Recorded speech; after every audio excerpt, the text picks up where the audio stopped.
எஜமானன் நீங்க தானே, என் எஜமானன் நீங்க தானே, எஜமானன் நீங்க தானே, என் எஜமானன் நீங்க தானே, உன் கரத்தையே நோக்கிடுவேன் என்னை என்றும். ஆண்டவராகிய இயேசு கிறிஸ்துவின் நாமத்தினாலே உங்கள் யாவருக்கும் 2161வது காலை மன்னா செய்தி மூலமாக உங்களை சந்திப்பதில் மிக்க மகிழ்ச்சி அடைகிறேன். தேவனாகிய கர்த்தர் இந்த இரவு முழுதும் பாதுகாத்து அற்புதமாய் ஒரு புதிய நாளை தந்திருக்கிறார். அவருக்கே மகிமை உண்டாகட்டும். இந்த நாளிலும் நாம் யாருக்காக எதற்காக ஜெபிக்க வேண்டும் என்று சொன்னால், அரசு துறையில வேலை பார்க்கிற அரசு பணியாளர்களுக்காக ஜெபிக்க வேண்டும். அவர்களுக்கு வேண்டிய சமாதானம், சந்தோஷம், தீர்க்காய்ச்சை கர்த்தர் பெருக பண்ணும்படியாக, அது மாத்திரமல்ல அவங்க குடும்பங்கள்ல சமாதானம், சந்தோஷம் நிலவும்படியாக, பதவி உயர்வுக்காய் காத்திருக்கிறவர்களுக்கு பதவி உயர்வு கிடைக்கும்படியாக ஜெபிப்போம். அரசு பணியாளர்கள் எல்லாரையும் தேவன் ஆசீர்வதிக்கட்டும். இந்த காலை மன்னா ஆதாரத்துக்காக எடுத்துக்கொண்ட வேத வசனம் அப்போஸ்தலர் நடபடிகள் 10ஆம் அதிகாரம் 4வது வசனம். அவனை உற்று பார்த்து பயந்து, ஆண்டவரே என்ன என்றான். அப்பொழுது அவன், உன் ஜெபங்களும் உன் தர்மங்களும் தேவனுக்கு நினைப்பூட்டுதலாக அவர் சந்நிதியில் வந்து எட்டியிருக்கிறது.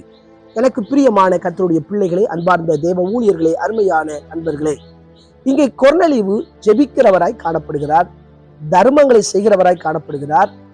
அது தேவ சமூகத்தில் வந்து எட்டினதாக இவர் ஜெபித்துக் கொண்டிருக்கும் போது தேவதூதன் சொல்லுகிறார். இந்த தேவதூதனை பார்த்ததும் அவர் பயந்து போகிறார். இன்னைக்கு கூட நம்ம ஏதாவது தனிப்பட்ட விதத்துல ஒரு காரியம் செஞ்சுக்கிட்டு இருக்கிறோம், ஜெபித்து கொண்டிருக்கிறோம், திடீர்னாப்புல யாராவது பார்த்தா பயந்துருவோம். அதே போலதான் இவர் பயப்படுறாரு. ஆனா பயந்ததோடு மாத்திரமல்ல, இவர் கேட்கிறா, ஆண்டவரே என்ன என்றார். நம்ம வாழ்க்கையில ஆண்டவரே என்ன என்பதை, தேவ சித்தம் என்ன என்பதை கேட்க வேண்டும். ஒவ்வொரு மக்களை பத்தி தேவன் ஒரு சித்தம் வச்சிருக்கிறார். அந்த சித்தத்துக்குள்ள கடந்து வரும்போது தேவனுடைய சமாதானம், தேவனுடைய சந்தோஷம் நமக்கு கிடைக்கிறது. இங்கே இவர் கொர்நேலியு செய்த ஜெபங்கள், தர்மங்களை தேவன் நினைக்கிறார். நம்முடைய வாழ்க்கையில சிலர் நினைப்பாங்க, தர்மம் மட்டும் செஞ்சா போதும், ஏழை எளியவங்களுக்கு கொடுத்தா போதும், நம்ம பரலோகத்துக்கு போயிடலாம், சொர்க்கத்துக்கு போயிடலாம் நினைப்பாங்க. ஜெபம் ரொம்ப ரொம்ப அவசியம். கொர்நேலியு 100 பேருக்கு வேலை கொடுத்தாலும் அவர் ஜெப வாழ்க்கையில சரியா இருக்கிறார். நாமும் ஜெபத்தோடு மற்றவங்களுக்கு செய்வோம் என்று சொன்னால் அதை தேவன் அங்கீகரிக்கிறார். எனவே நம்முடைய வாழ்க்கையில இப்படிப்பட்ட காரியத்துக்கு நம்ம முதலிடம் கொடுக்க வேண்டும். ஜெபத்துக்கு, மற்றவங்களுக்கு செய்வதற்கு கொடுக்க வேண்டும்.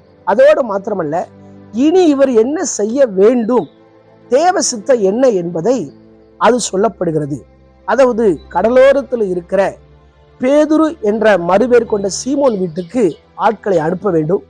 அங்கே பேதுரு என்ற தேவ மனிதன் ஜெபித்துக் கொண்டிருக்கிறார். அவர் வந்து உனக்கு காரியங்களை சொல்லுவார் சொல்லி கொர்நேலியுவுக்கும் அறிவிக்கப்பட்டது, பேதுருக்கும் சொல்லப்பட்டது. ஆகவே கொர்நேலியு ஒரு 3 பேரை அனுப்பி பேதுரு என்ற தேவ மனிதனை வருந்தி அழைக்கிறார். அவர் வருகிறார். மேலான காரியங்கள் போதிக்கப்படுகிறது.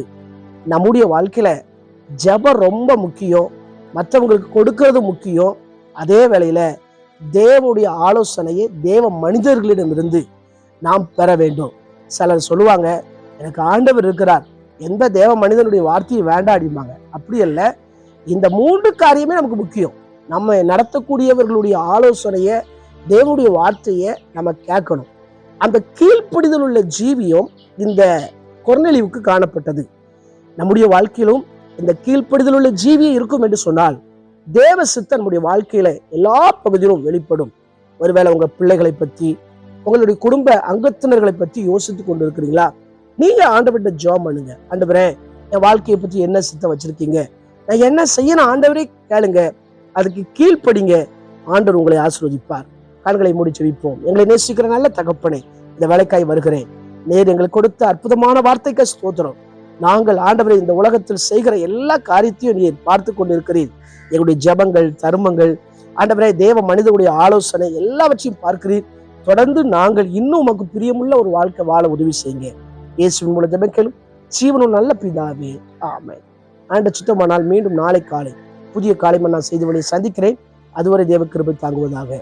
மாரநாதா, இயேசு வருகிறார். ஆயத்தமாகவும் அனைவரும் ஆயத்தப்படுத்துவோம். ஆமென். அல்லேலூயா. Praise the Lord. உண்மையின் சேவை செய்வேன் எந்த சூழ்நிலையிலும்